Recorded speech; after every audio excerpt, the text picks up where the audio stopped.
Tem um ditado que diz que conhecer o caminho é muito diferente do que trilhar o caminho.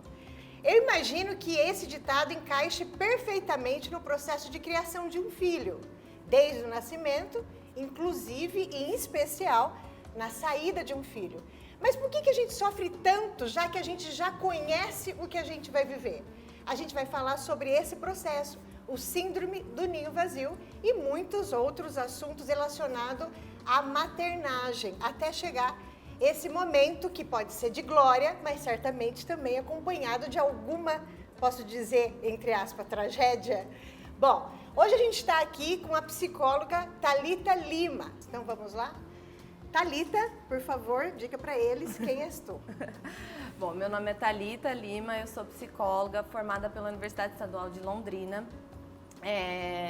Durante a minha trajetória na faculdade, eu gostaria de trazer isso para vocês. Eu fui tendo experiências relacionadas já com a questão da maternagem, mas que eu só fui me dar conta depois que eu me tornei mãe, né? Então, eu participei de um serviço de aconselhamento genético, onde eu fazia entrevista com pais, né, que buscavam algum tipo de orientação e até de saber mesmo, né, o diagnóstico daquele bebê, se tinha alguma síndrome ou não. Uhum. E a gente tinha que fazer o acompanhamento psicológico para ajudá-los a lidar, talvez, com um positivo, né? Tá. Por exemplo, uma síndrome de Down, uma síndrome de Turner. Fiz também um curso de psicologia hospitalar na universidade e escolhi fazer o estágio na parte justamente de UTI, UCI neonatal e na maternidade. E normalmente em hospital, escola, são mães de gravidez de risco, uhum, né? Se não faz um acompanhamento mesmo nos postinhos de saúde. Então, assim, eu já vinha olhando para esse lugar dessa mãe, de como vai se formando esse maternar, né? Como vai esse papel, como aflora esse papel, né? Tanto na mãe porque quanto no pai. Né? Exato, né? Ele é aflorado, né? Porque todas nós já temos, de uma certa forma, essa coisa maternal, esse sentimento maternal, de modo geral. Talvez sim, talvez não, né? Tem mulheres que não sentem um desejo de ser mãe, né? Elas não faz sentido para elas e tá tudo bem. Claro, né? Tá tudo bem. Então, assim, aflora quando você busca isso mesmo, né? E quando eu vim para Rio Preto, porque eu cheguei aqui em 2015, eu também fui fazer um trabalho voluntário que junto com colegas a gente escreveu um trabalho para atender grupo de gestantes e foi nesse momento que eu engravidei, né? E acabei tendo meu filho, estudando cada vez mais sobre isso, o renascimento do parto, o parto humanizado, a criação com apego, a disciplina positiva. Eu fui me aprofundando cada vez mais nesse universo da parentalidade. Uhum. E então, com o nascimento do Samuel, coroou tudo isso aí. E aí eu vi, bom, agora eu vou fazer um aprimoramento, né, na psicologia e psicopatologia da perinatalidade, que foi aí que eu entrei de vez nesse universo da parentalidade. Então você é mãe há 3 anos. Exato. Você é mãe há 3 anos, hoje a gente vai falar do que vai acontecer com você há alguns anos, daqui a alguns anos. Exato. Mas então, vamos imaginar o seguinte, veja se está correta a maneira como eu estou pensando. Quando a gente fala de ninho, eu imagino que o primeiro ninho é o nosso ventre. Existe alguma sensação de ninho vazio assim que a nossa criança nasce? Eu concordo, eu acho que sim, o primeiro ninho que todos nós temos é o ventre, né, dessa mãe.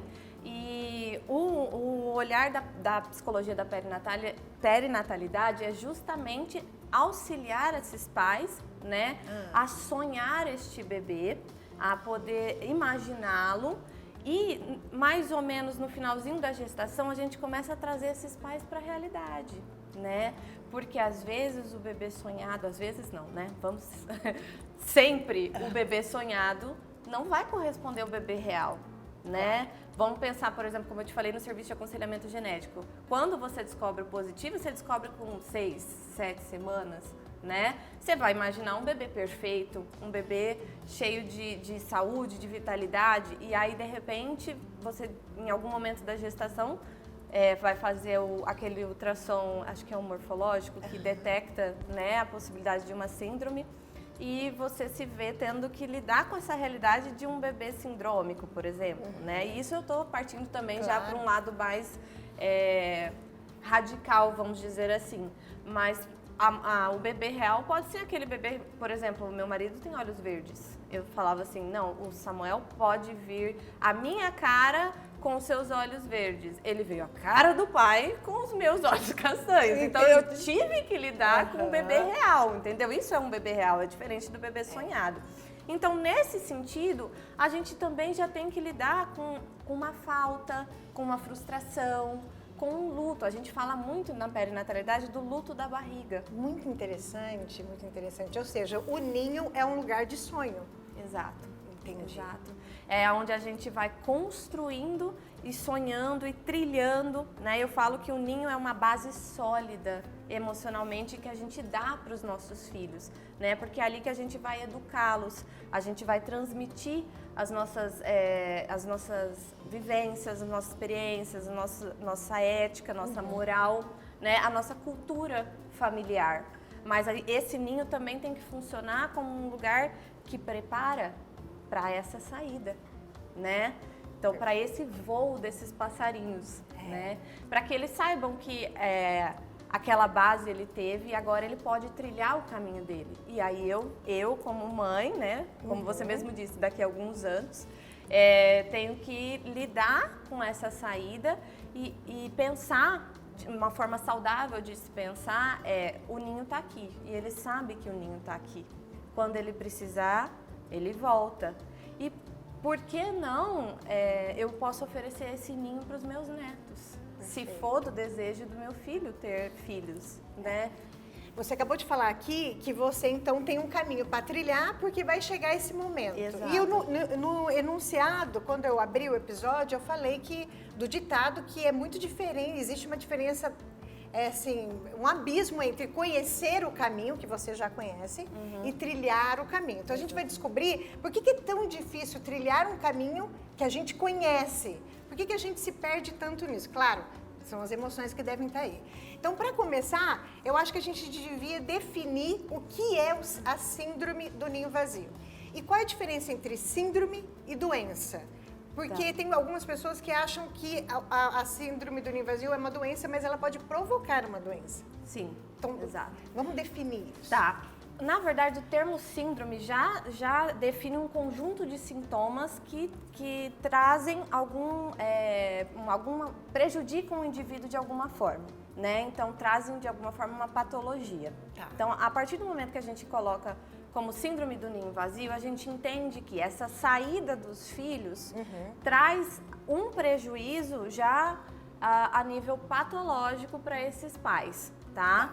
O que acontece é que essa patologia pode se agravar, gerando outras doenças, como, por exemplo, a depressão, a ansiedade e outras doenças psicossomáticas, né? Que são aquelas que a gente sente, elas têm origem emocional, mas são sentidas pelo corpo, né? Certo. Então, você sente uma dor de cabeça de origem, mas está tudo bem com você em termos biológicos, né? Mas vem uma dor de cabeça, vem uma labirintite, vem alguma dor no corpo, alguma coisa assim, se expressa, né? Esses dias eu estava lendo uma matéria, não consigo falar onde agora, posso procurar, mas que um número grande de mulheres que têm fibromialgia são mulheres que acabaram de entrar na síndrome do ninho vazio.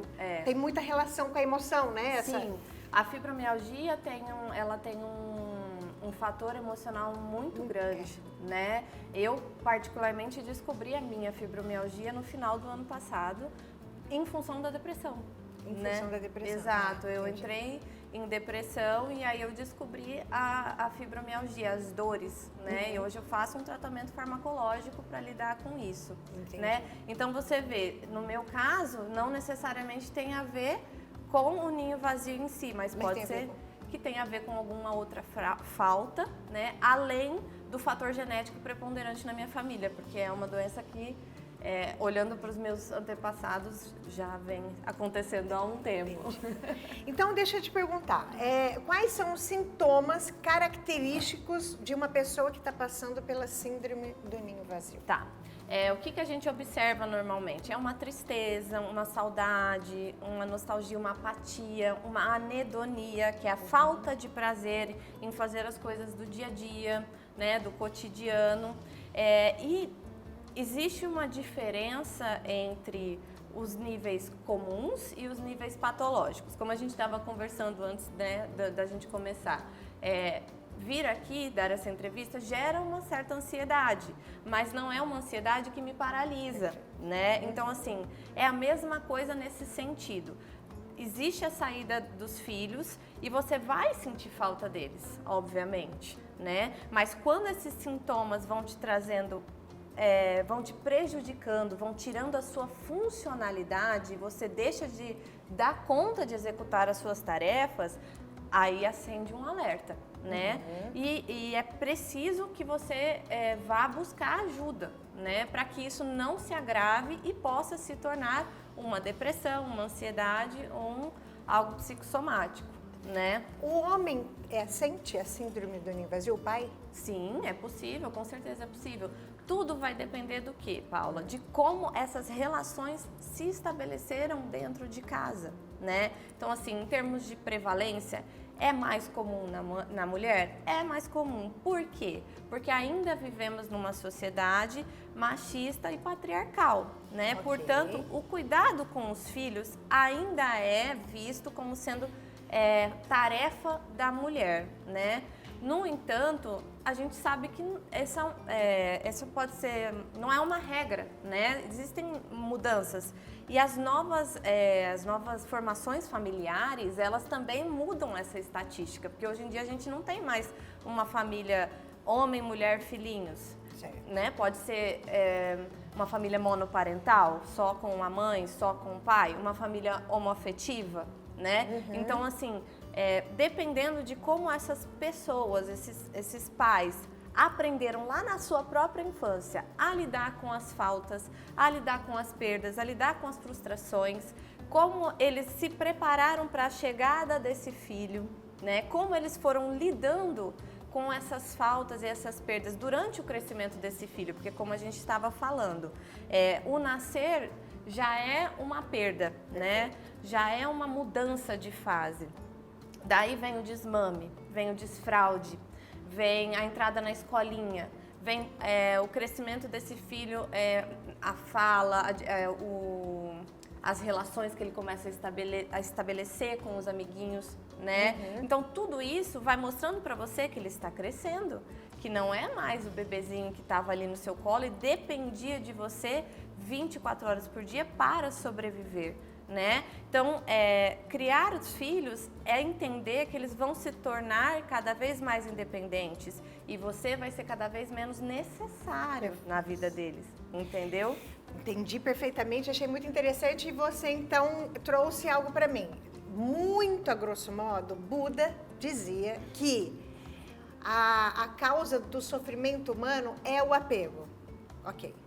Como que eu posso treinar o desapego durante a maternagem, ou seja, na educação, na forma de educar, você vai explicar isso melhor, para que na hora que eu tiver que desapegar, eu faça isso de uma maneira não com uma potencial tendência de doença e sim de maneira saudável. Como que a gente faz isso?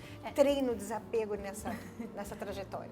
Então, como eu te disse, quando eu me tornei mãe, eu comecei a me aprofundar nos estudos, né? E hoje em dia existe uma teoria chamada que é a teoria do apego, que é você justamente entender que no início da vida, aquele binômio, aquela simbiose mãe-bebê é necessária para que esse bebê cresça, se desenvolva e que lá na frente ele ganhe independência. Então, é preciso estar extremamente apegado no início para que conforme você cresça, você consiga ter a segurança de ir viver, de ir para o mundo sabendo que o teu ninho está lá. Né? Que a tua segurança está lá, que a tua base está lá. Porque esse apego ajuda na formação da autoestima do ser humano. né? Então, assim, estudar as novas formas de educação, vamos chamar assim, né? Conhecer tudo isso, tentar aplicar, acima de tudo, quebrar ciclos, né? Porque, como eu estava te dizendo, nós fomos criados por pais e mães machistas, com herança do patriarcado, mas não porque eles são pessoas ruins, Claro que não. mas era o contexto social em que eles estavam inseridos. Hoje em dia, isso vem se tornando cada vez mais em voga e questionado. Então, poder olhar para tudo isso e começar a se questionar e poder quebrar esse ciclo na educação que você dá para o seu filho vai te auxiliar a entender as novas configurações, a nova forma de educação. Eu estava conversando com as meninas, né? Eu tenho um filho menino e eu acho muito difícil criar meninos hoje em dia, porque não cabe mais aquela estrutura pai provedor, mãe dona de casa, né? Mãe cuidadora dos filhos. A gente precisa entender que não é assim que funciona, que esse meu filho ele vai ter que crescer e ele vai ter que entender que as tarefas de casa são dele, porque ele também mora naquela casa, ele também precisa fazer os trabalhos domésticos, ele também pode cozinhar, ele também precisa cuidar dos filhos. E não é aquela coisa assim, ai, me ajuda, ai, faz pra mim. Não, tem que fazer porque sabe que é necessário pra ele, né? Então, assim, eu acho que conhecer todo esse processo dessa nova parentalidade, dessas novas formas de educação, vai te ajudar a se preparar para esse momento de saída, né? E eu queria até complementar para você, eu tenho a minha perspectiva é de passarinho que voou, né? Porque eu saí de casa com 19 anos, para poder fazer faculdade em outro estado, né? Porque a 500 quilômetros de distância, né? Não tinha condição de ficar voltando toda semana. No primeiro ano foi sofrido para mim, eu dava um jeito de voltar pelo menos uma vez por mês, né? Então foi algo que foi complicado para minha mãe e foi complicado para mim também. Só que qual que é a diferença, né? A minha mãe estava separada, mas ela ainda ficou com a minha irmã em casa. Minha irmã é 4 anos mais nova do que eu. Então eu acredito que foi sofrido para ela, mas ela entrou em contato com esses sentimentos, ela entrou em contato com essas emoções. Ainda acompanhada. Então, e ela entrou em contato com os sentimentos e emoções do ninho vazio, mas ela estava acompanhada por uma das filhas ainda. Exato. Então, entende? Olha que privilégio, é um privilégio. Com certeza. Então, quando você fala isso, nossa, mas depois eu quero voltar sobre as mães. As mães de antigamente, vou falar de antigamente, mas a gente pode estar falando de mãe de 30 anos atrás, 40, e as mães atuais. As mães atuais estão no mercado de trabalho. Sim. Estão menos tempo dentro de casa. As mães de 30, 40 anos estavam dentro de casa. Como que elas percebem essa síndrome? Como que elas vivem isso? Se essa tem mais ou essa tem mais por causa disso ou daquilo? O que seja. Mas você acabou de falar algo aqui pra mim que eu já esqueci. Mas o que era? Ela também sentiu falta, é isso? Acompanhada. Poxa, vou ter que voltar depois, porque você me lembrou de uma coisa que não estava aqui, mas eu volto. Então, me fala dessa diferença entre a mãe de antigamente e a mãe de hoje. Existem pessoas que defendem que as crianças de hoje que se tornam adultos estão mais frágeis para encarar as sombras da maturidade, porque as mães de antigamente não deixavam com que os filhos mais novos crescessem embaixo de algumas sombras. Hoje, os filhos têm outros tipos de sombras, porque a maior parte das mães estão no mercado de trabalho. Sim. Como que funciona isso, essa relação lá na frente, quando o filho vai embora? Eu acredito que tem sim essa diferença, porque como você mesmo disse, antes a mulher ainda estava menos no mercado de trabalho, então ela estava mais focada, a função dela no criar filhos era basicamente essa, na verdade, né? Então quando você via a saída dos filhos, e agora? Quem sou eu? O que eu faço? Né? Isso. Qual é a função que eu tenho, né? Então, assim, isso aliado talvez a uma predisposição já a desenvolver uma doença psiquiátrica com depressão e ansiedade, aliada talvez a problemas conjugais, a quem sabe uma aposentadoria, né? Que aí você tem pensando em né? Acabei de falar que as mães ficavam mais em casa, mas enfim, Claro. algumas não, né? Ou então elas começaram a ficar em casa, enfim. Então, dependendo do contexto que essa mãe estava vivendo, isso influenciaria nela desenvolver ou não alguma forma mais patológica dessa síndrome. Hoje em dia, o que a gente observa? As mulheres estão, sim, cada vez mais no mercado de trabalho. Então, existe essa perda de função materna? Vou falar perda, mas assim, você não vai deixar de ser mãe do seu filho, né? Eu acho que ela muda, né? Então, assim, não é mais aquele lugar de tipo, do cuidado diário, do olhar diário. Aquele filho ou aquela filha sai de casa para estudar, para morar fora, para um casamento, para o que for, simplesmente porque ele achou que estava na hora, né? E é isso aí. A gente está falando da diferença entre como você vive a síndrome do ninho vazio, você sendo uma mãe que dedicou a vida inteira para a criação do filho, versus a uma mãe que, na maior parte do tempo do desenvolvimento do filho, estava fora de casa. Sim, sim. Como que elas lidam com essa? É isso. Então assim, hoje em dia, no momento que esse filho sai, você muda a forma como você vai exercer a sua função materna e paterna, e você ainda assim tem a oportunidade de exercer outras funções, né? Então você ainda vai manter a sua função no trabalho. Uma das coisas que a gente observa na síndrome do ninho vazio é essa questão do tipo, e agora? O que eu vou fazer da minha vida? Eu não tenho mais um propósito, eu já criei os filhos, eles já estão aí, né? O que eu vou fazer agora?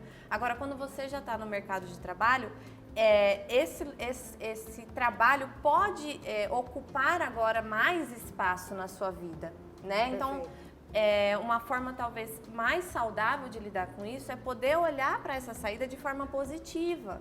É poder ver que agora existe uma maior liberdade para que você invista em outros projetos que talvez ficaram parados. Projetos que podem ser de trabalho, como podem ser também questões de viagem, ao próprio relacionamento conjugal, né? Isso.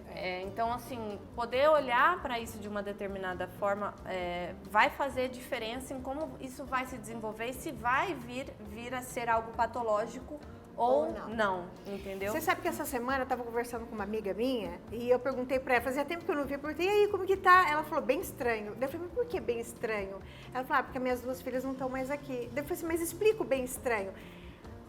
Agora eu tô com meu marido dentro de casa, a gente parece dois indivíduos separados. Ela não estava falando que estava em crise no casamento, não. Sim. Ela só tinha esquecido como é não ter uma família. Na concepção dela, a família é quando o filho está dentro de casa. Quando o filho está fora de casa, foi embora, ela perdeu a família. Então, além de você não ter a presença do filho, para algumas pessoas, a falta do filho dentro de casa é a falta de uma família. Sim. Que é exatamente isso que você falou. Exato. E a outra situação eu perdi a utilidade. E aí a grande questão tudo bem, então como você sabe que em algum momento você vai perder essa utilidade, e isso é maravilhoso se você parar para pensar, porque então o seu filho ou a sua filha são pessoas independentes. Por outro lado, será que também não está na hora da gente começar a olhar de maneira racional para a afinidade com o filho? Porque é o que vai sobrar. Exato. Como que funciona isso? Exato. Como que constrói isso? Por isso que eu falo pra você que eu acho maravilhoso a questão da psicologia perinatal, de você já ir trabalhando com esses pais desde esse momento em que você tenta engravidar, né? Acompanha a gestação, acompanha o parto, o pós-parto, o puerpério e todas essas fases que eu te falei, que são fases também de frustração, de mudança, de crescimento, porque você vai aprendendo a se relacionar com cada filho, né? E construir essa relação de uma maneira mais saudável. Antigamente era muito a questão do medo, né? Eu inclusive vi esses dias nas redes sociais um post muito interessante que falava assim, como é que a menina falava?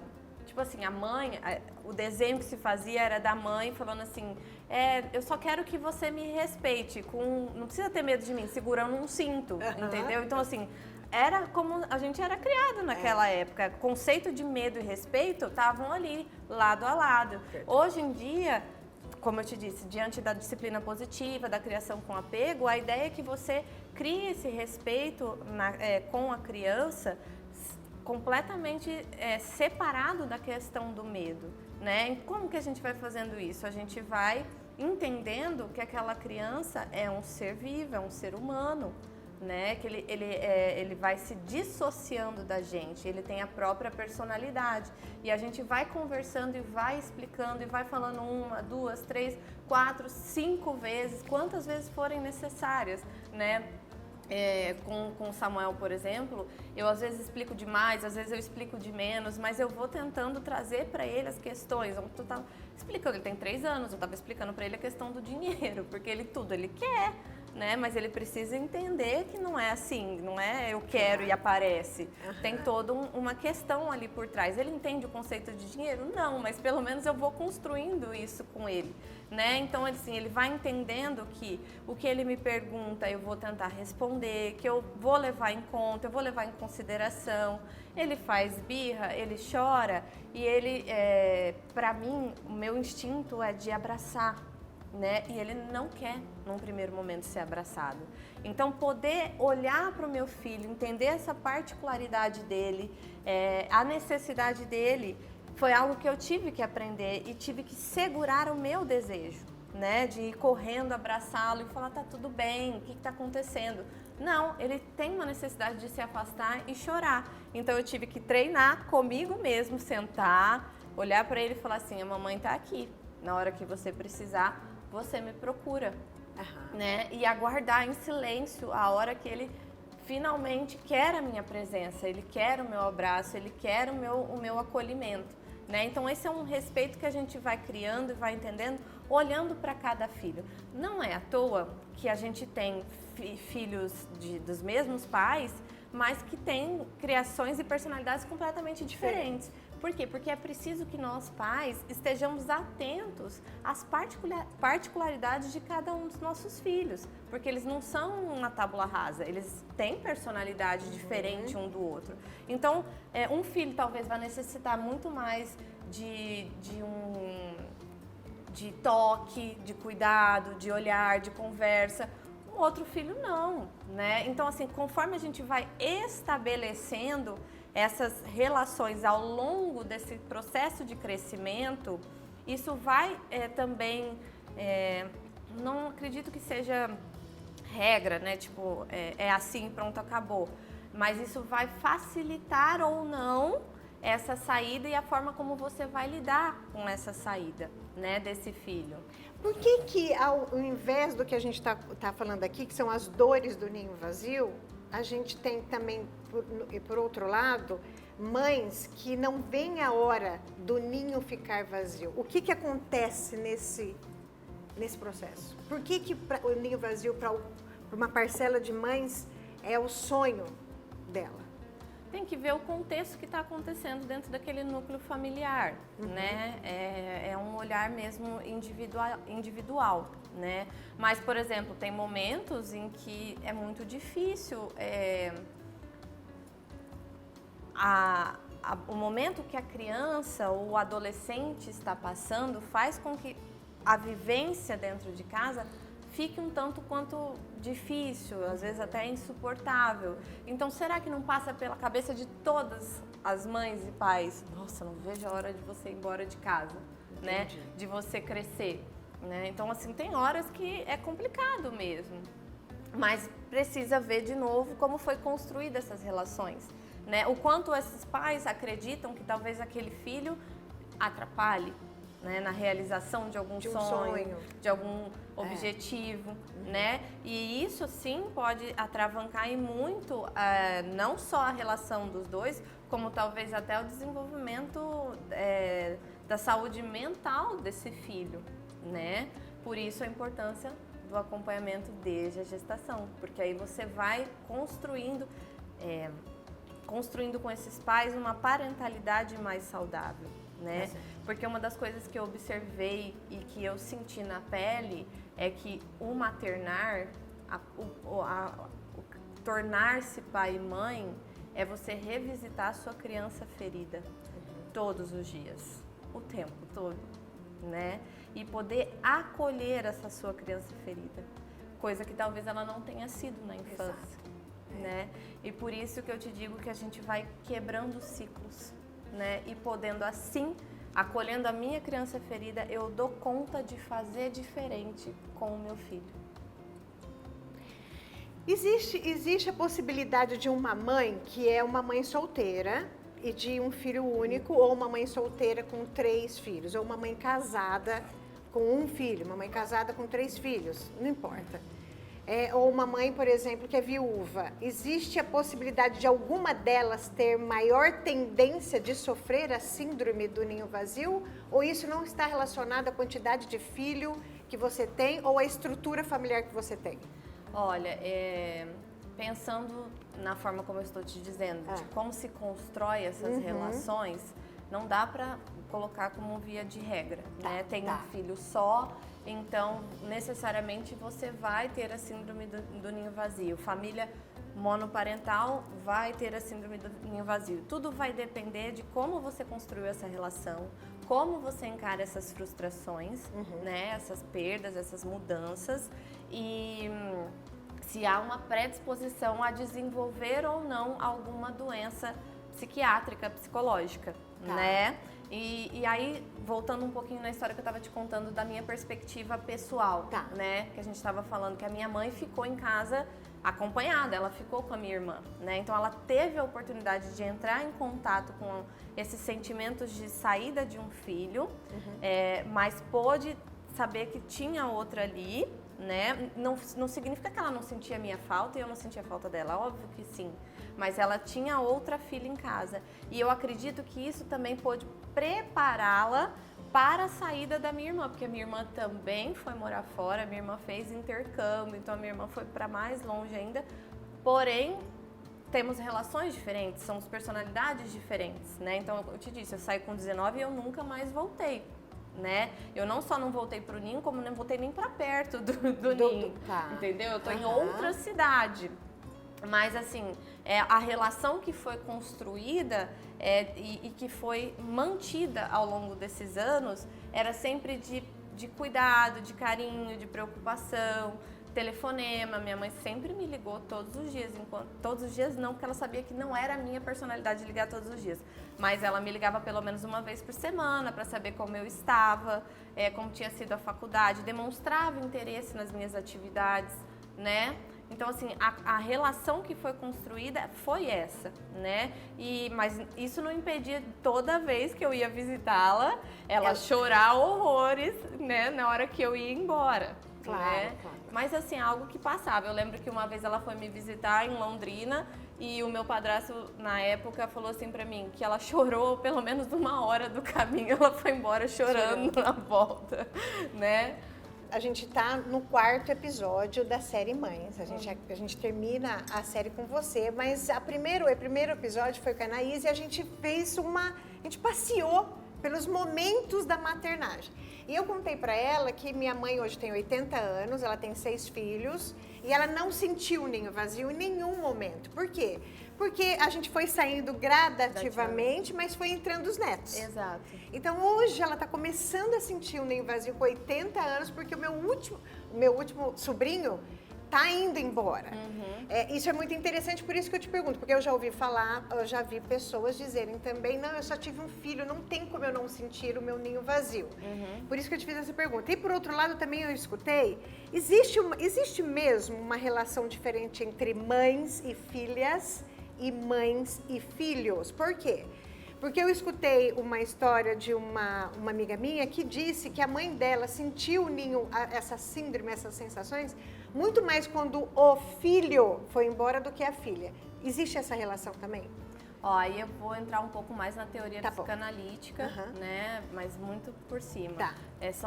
Tem a ver com a teoria da sexualidade freudiana, do desenvolvimento do complexo de Édipo, né? Que fala muito das relações construídas entre... nesse primeiro momento, tanto o menino e a menina, logo que nasce, eles são muito conectados e ligados com a mãe. Mas num determinado momento, existe um deslocamento dessa energia da menina para o pai, né? E aí vai acontecer essa resolução do complexo de Édipo mais pra frente, né? Então, assim, eu acredito, aí popularmente falando, né, a gente sempre fala, mas a menina é muito mais com o pai e o menino é muito mais com a mãe, né? Dentro da minha casa, eu observo, sim, o meu filho muito mais conectado comigo, né? Até porque também pensando na questão da teoria do falo, também freudiana, em que a mulher tem a falta do falo, que não necessariamente é o órgão, né? Sim. Mas é algo que te completa. E eu lembro muito bem que quando eu engravidei e eu descobri que seria um menino, a minha terapeuta na época falou assim, porque você se sente agora completa, né? Você tem aquilo que te falta. O falo, né? Interessantíssimo. E então assim tem muito a ver com essa construção já teórica e que acomete, vamos dizer assim, a grande maioria das pessoas. Eu observo isso também na minha relação com o Samuel, mas eu acho também que isso é influenciado pela quantidade de tempo que eu fico com ele e o que o meu marido fica, né? Então assim, a construção da relação é de uma forma, né? Claro. Nós temos uma forma de ser pais, apesar de morarmos juntos e conversarmos, um tanto quanto diferentes, porque a minha cultura é uma e a cultura do meu marido é outra. São 10 anos juntos, trabalhando e se conhecendo, e estruturando o nosso lar, estruturando o nosso ninho para essa chegada, né? E mesmo assim há diferenças, né? Então isso também vai influenciando nessa relação. Né, de como isso vai se dar. Eu ainda não tenho uma filha menina, espero ter, né? O sonho que eu tenho é de um casalzinho, como sempre, né? E aí veremos, né? Sempre rola aquelas questões, aquelas perguntas. Você vai ser muito ciumenta com o Samuel quando ele começar, porque você é a mãe, você é ligada nele, ele é o filhinho da mamãe e não sei o que, blá blá blá. Então, assim, eu acredito que tem assim esse viés da relação com a mãe do menino ser mais... A relação da mãe com o menino ter uma ligação mais forte, isso talvez trazer um sofrimento maior na saída. E a mesma coisa do pai com a menina, né? Sabe aquela coisa de levar a filha no altar e aquele choro, aquela coisa é a minha menininha que eu tô entregando para outra pessoa, sabe? Isso são coisas que acontecem, né? Então, assim, de novo, vai depender sempre, tem que olhar cada contexto. A gente tem que tomar muito cuidado em psicologia com essas coisas de caixinha, de você... Não generalizar. Exato. Sempre tem que olhar o contexto. Thalita, a gente está caminhando para o final, porque o nosso tempo está... Já avisaram que o nosso tempo está chegando. Mas, antes da gente ir no finalmente, eu já detectei que eu tenho a síndrome, o que eu faço? O que você me diz? O que eu posso fazer da minha vida para que a minha vida seja mais brilhante a partir de agora? Como eu não faço a confusão entre a menopausa e o ninho vazio, porque ele se dá normalmente na mesma fase, mas passaram aqui 2 perguntas que chegaram, né?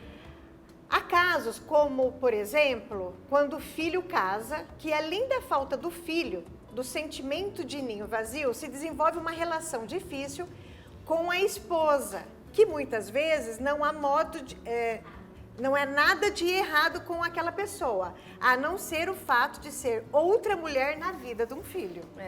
Nossa, além dela ficar com o ninho vazio, outra pessoa entrou no lugar. É exatamente isso.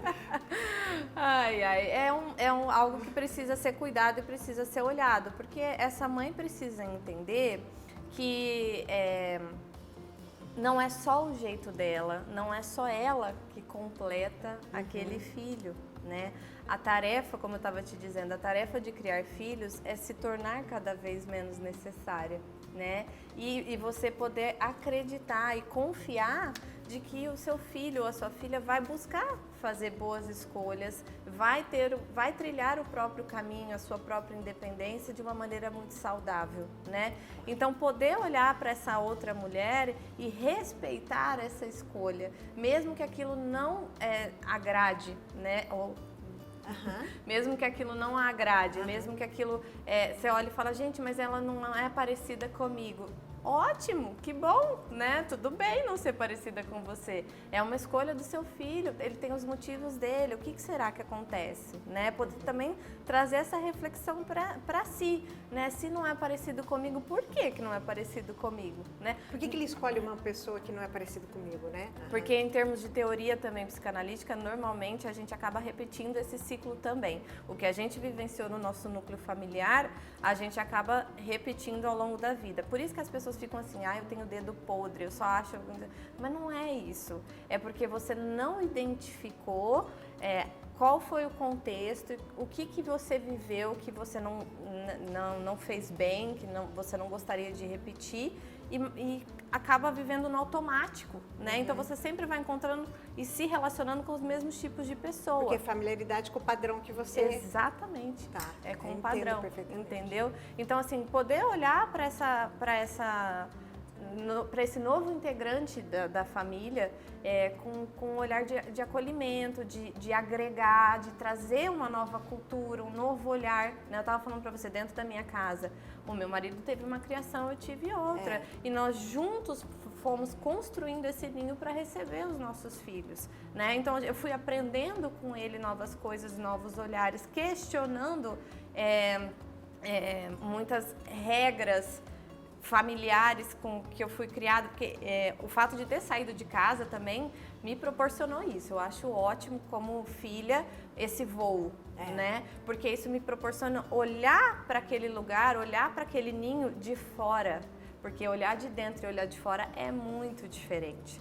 Quando você olha de fora, você entende muita coisa e você se retira daquele lugar, né? E aí você consegue, vamos dizer assim, respirar. Fora do afogamento da piscina, que e alguns véus vão, né? Exatamente, você vai desvelando alguns véus, exatamente. Eu já perdi a pergunta que você fez. Não, mas você respondeu a pergunta da nova mãe do marido. Ai, que sacanagem. Tô brincando, Freud, gente. explica.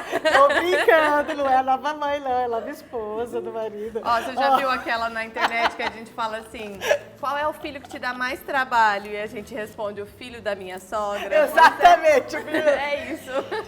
A outra pergunta que chegou é perguntar sobre a visão do filho que sai de casa. Muitos desejam esse momento, outros já sofrem com a ideia da distância. Qual é a postura dessa mãe em apoiar? Porque há filhos que desistem da faculdade, dos projetos, por essa insegurança e complemento fantástico. E complemento o seguinte, apenas pais que sentem o ninho vazio ou os filhos também podem sentir esse processo do ninho vazio? Essa síndrome? Eu acredito que a síndrome do ninho vazio para os filhos não aconteça, né? Pensando no significado mesmo da síndrome, né? Que é a saída do último filho de casa. No entanto, como eu trouxe a minha perspectiva pessoal, a gente sente de outra forma, porque a gente agora passa a ser responsável por si mesmo. Né? Então, se antes eu estava dentro de casa, eu saí com 19 anos, eu saí muito nova, mas desde a época do cursinho eu já me responsabilizava pelo menos por acordar sozinha, fazer meu café da manhã e na época eu já tinha carro, eu levava eu e minha irmã para o colégio. Minha mãe já parou de precisar fazer essa função, né? Então, ela já teve uma perda de função que ela exerceu durante anos, pelo menos uns 10 anos da vida dela, né? Que era esse acordar cedo. E aí, como é que é agora, né? Mas ela podia falar, graças a Deus, eu vou dormir mais. Então, tem muitas vantagens aí. Tem esse viés.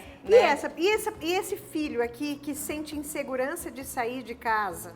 Ele sente insegurança? Então, eu acredito que isso tenha talvez muito a ver com a forma como foi construída essa autoestima e essa personalidade, né? É um filho que talvez, uma filha, né, que foi crescendo e essa autoestima não foi construída de uma forma saudável e sólida. Não é uma pessoa que acredita que vai dar conta, né?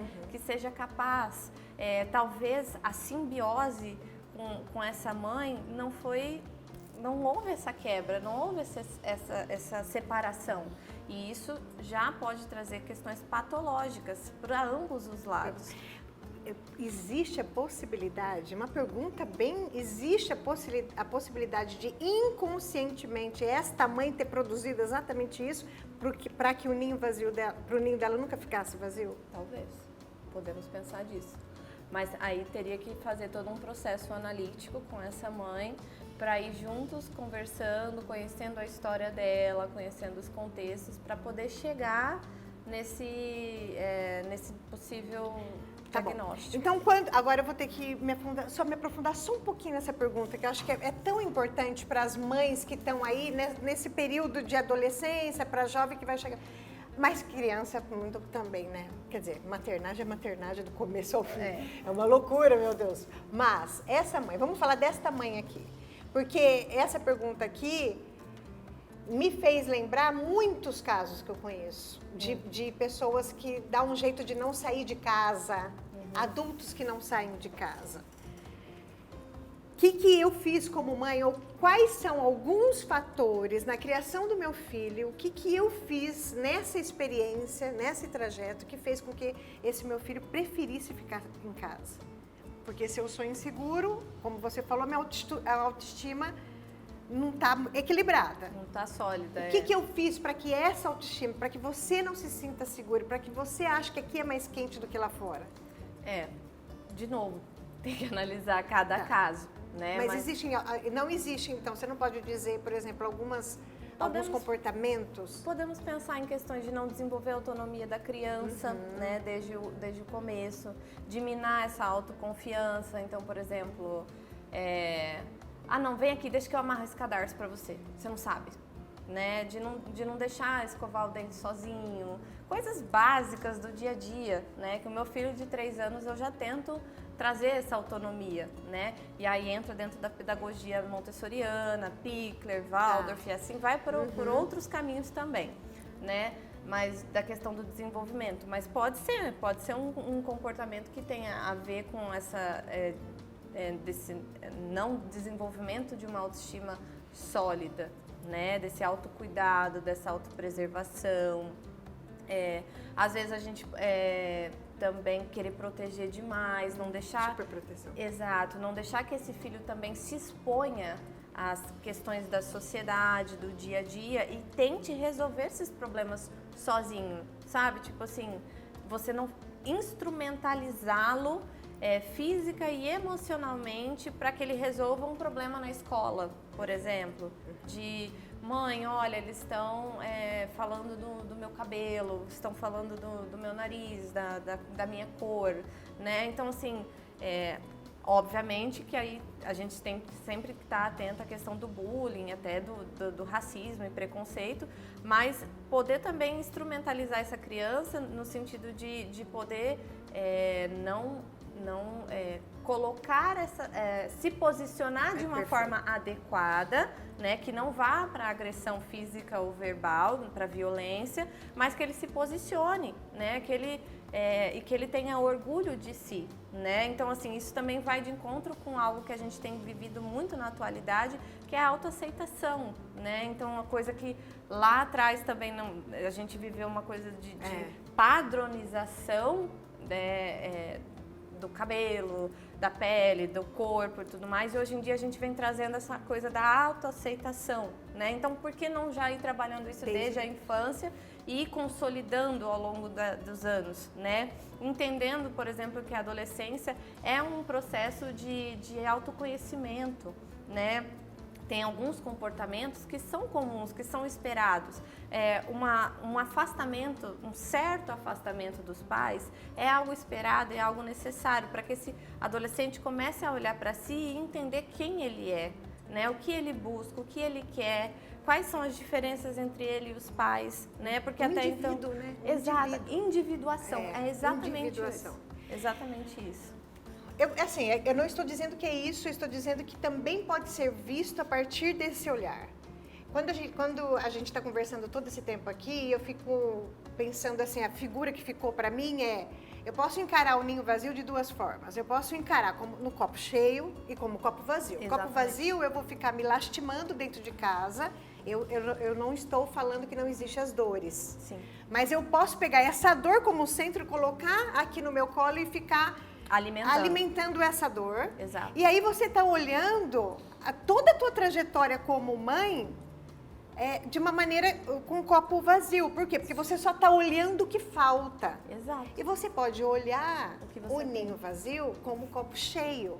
Olha tudo que eu fiz, ou tudo que nós construímos juntos, e o meu filho está ali, independente. Ele vem me visitar porque ele tem afinidade comigo, ele gosta de voltar para o ninho. Exato. Como fazer o filho, nessa trajetória, gostar de voltar para o ninho?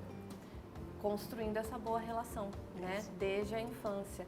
Respeitando esse filho, fazendo com que ele entenda que aquele ninho ali foi bom, aqueceu, alimentou, construiu quem ele é, mas construiu para que ele pudesse voar, né? E que você vai estar lá apoiando esse voo, essas escolhas, e que quando ele precisar, seja temporariamente ou não, retornar para este ninho, ele está sempre ali, está sempre aberto. É entender o nosso lugar, é se tornar cada vez menos necessária, é mudar a forma como exercemos essa parentalidade, né? E poder buscar outras funções na vida, né?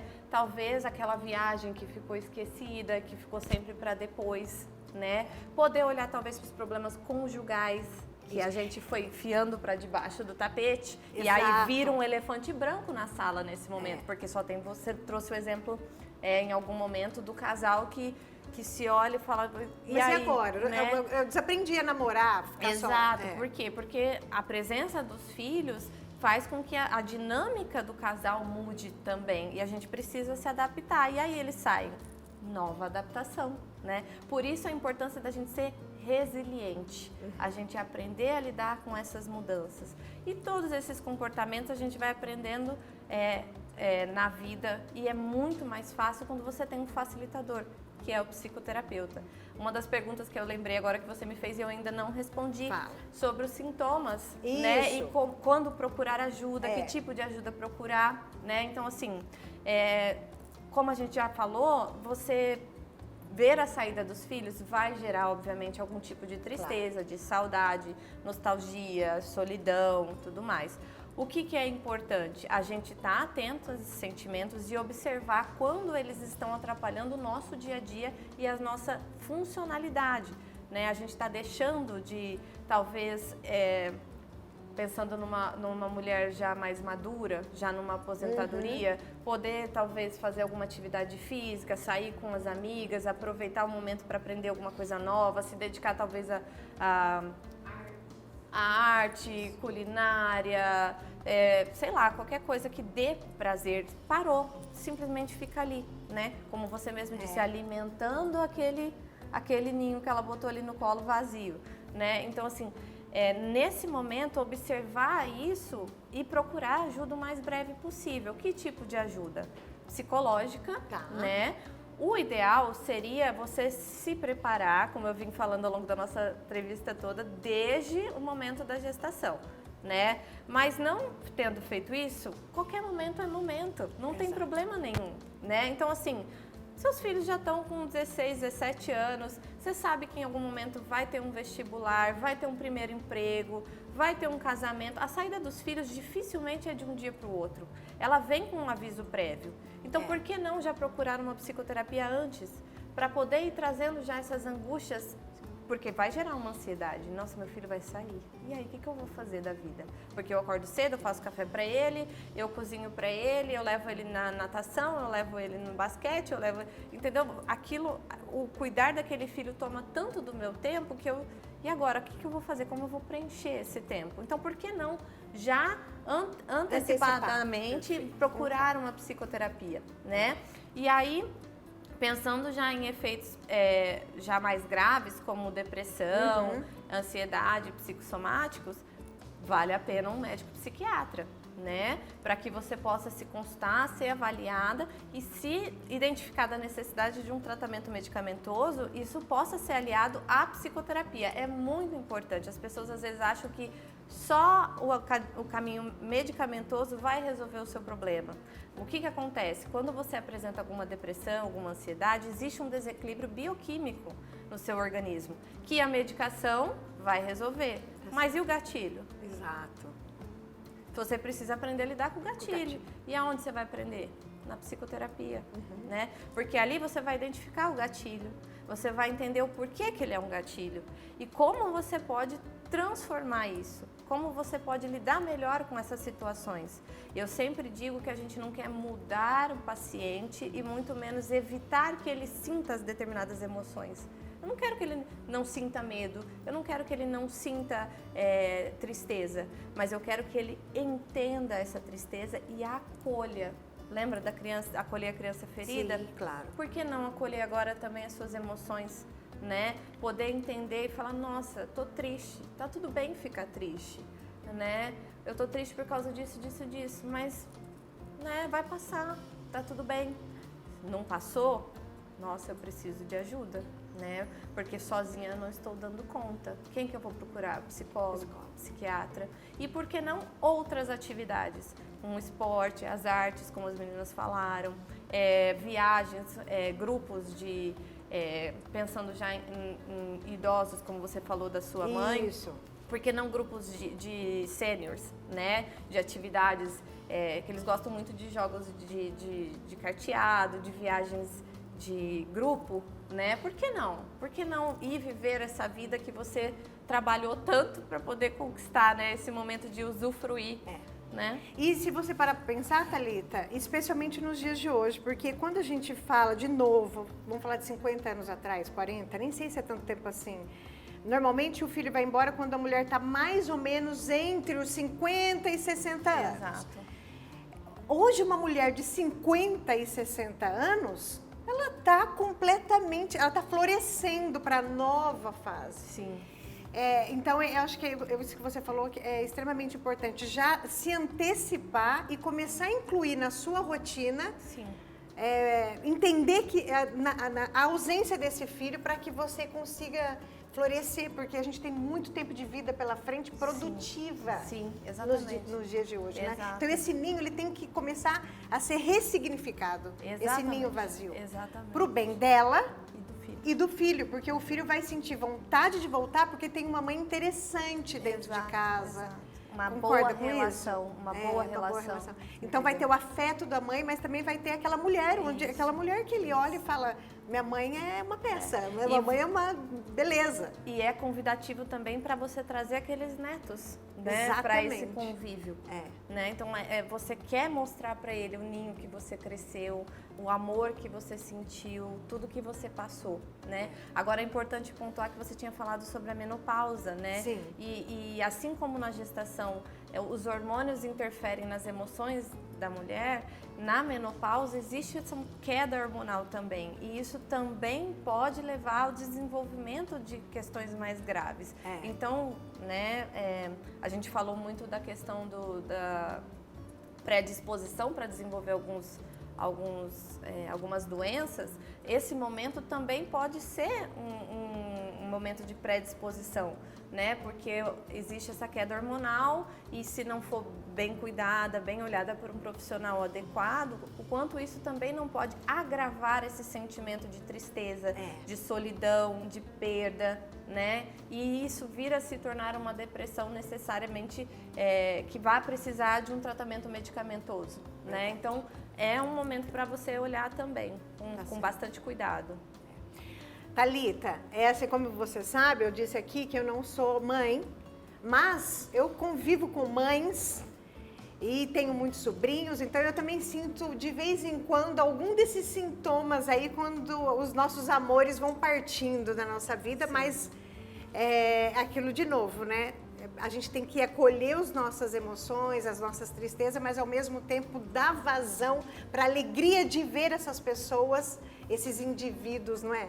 Saindo e construindo a vida deles. Eu adorei e espero que você que esteja aí também nos ouvindo ou nos assistindo tenha gostado e que algum legado a gente tenha deixado para vocês. Eu queria que você deixasse uma última mensagem para essas mães que estão prestes a ver os seus filhos voarem para sua individuação. Eu queria dizer para essas mães que é um momento difícil mesmo. É natural que algumas emoções ditas negativas aflorem, como o medo, a solidão, a tristeza, a falta, né, a saudade, mas que a gente precisa olhar para esse ninho, para esse voo dos nossos filhos como sendo algo saudável, como com esse olhar de, olha, o que eu pude trazer para a vida do meu filho e da minha filha, né? A forma como eu o criei, tudo que eu eduquei, tudo que eu trouxe, tudo que ele viveu dentro desse ninho, possibilitou que ele tivesse toda essa força, toda essa energia, toda essa segurança para poder ir para longe, né? E executar o sonho dele, viver a vida dele, né? E se você achar que precisa de ajuda, não tenha medo de buscar, né? Nós, profissionais da psicologia e da parentalidade, nós estamos aqui para que vocês possam viver todo esse momento do tornar-se pais e mães da maneira mais saudável possível, tanto em termos mentais, né, saúde mental, quanto comportamentais. Eu acho que é isso que eu queria dizer. Perfeito. Thalita, muito obrigada. Eu que agradeço. Adorei, adorei mesmo. Espero que vocês também tenham adorado. Mas antes, passa para eles para poder continuar te seguindo, o teu arroba tá. do Instagram. Tá, né? o meu Instagram profissional é thalita_psi_perinatal. Né? A gente pode deixar marcadinho. Vai estar tudo marcadinho. E eu gostaria que vocês curtissem, compartilhassem, me seguissem lá para que a gente pudesse ter trocas. Se quiser fazer alguma pergunta, alguma coisa, pode ir. A gente posta uma foto lá e vocês vão perguntando e a gente vai conversando juntos. Tá? Eu não perderia essa oportunidade, hein, gente? Virar amiga de psicóloga, fazer terapias, olha, gostoso. Já pensou? Muito bom. Thalita, obrigada mesmo. Eu que agradeço. Para vocês, agradeço por ter ficado até o fim. Vocês sabem que a gente está gravando esse episódio no estúdio da Mãos da Terra, que é a marca que patrocina o podcast Bossa Nossa. Até o próximo episódio. Tchau, tchau.